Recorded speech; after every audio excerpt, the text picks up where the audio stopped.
Thutha wa kũgĩa na gĩikaro na anyitĩte mikuma rũhonge rwa thũgũrĩ ya bũrũri, Commission ya ũgai wa kĩgĩna, World Bank o hamwe na Commission ya kũhũrana na ungumania gũkũ bũrũri-inĩ, kanjũ ya magavana ĩrenda magavana metĩkĩrio gũkomba ngombo iria irĩmeteithagĩrĩria kwambĩrĩria ona kana kũrĩkĩrĩria tabarĩra cia ũthii wa na mbere matũũra-inĩ.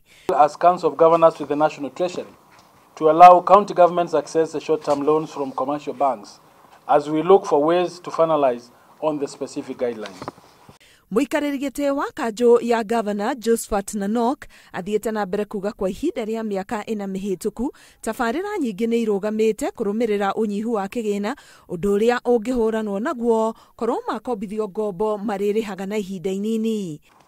It is on this basis that the Council would like to extend a hand to work with will work hand to hand with the national government through the National Treasury to fast-track the finalization of the short-term borrowing framework, specifically to ensure that essential services are not delayed.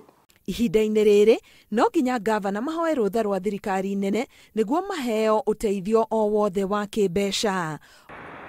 Oho, kanjũ ĩno yugĩte hamwe na Commission ya kũhũrana na ungumania gũkũ bũrũri-inĩ nĩ methete kĩhonia kĩa ndereti ĩrĩa ĩkoretwo ĩrongoreirie magavana gũgĩtuĩka kũrĩ mĩtaratara ĩtarũmĩrĩirwo harĩ wandĩkani wa ma-ministers o hamwe na abitha anene wabici-inĩ ciao. The Council of Governors and EACC have had engagements on this issue raised in the media recently on the non-compliance by county executives in filling the self-declaration forms, and has agreed on modalities of engaging on the same moving forward. Ũyũ nĩguo uma mũcemanio wa mbere wa mũthemba ũyũ kuma rĩrĩa ũtongoria mwerũ wa kanjũ ĩno wacagũrirwo mwaka mũhĩtũku.